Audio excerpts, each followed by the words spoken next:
சந்தோஷம் இன்றி நான் இன்று தவித்தே, சொந்தம் எல்லாம் வீணென்று புரிந்தே.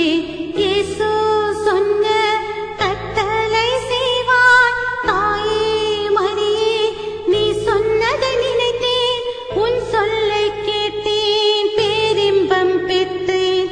உமை போல யாருண்டு சொந்தம்?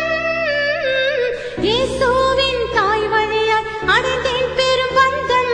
இயேசுவின் தாய் வழியாய் அடைந்தேன் பெரும் பந்தம். தாயே பரிசுத்த ஆவியினால் நிறைந்து இயேசுவை உலகிற்கு தந்தார். அம்மா அவர் சித்தம் செய்திட இயேசுவை போல் மாறிட உதவி செய்வார்.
அம்மா அவர் சித்தம் செய்திட இயேசுவை போல் மாறிட உதவி செய்வார்.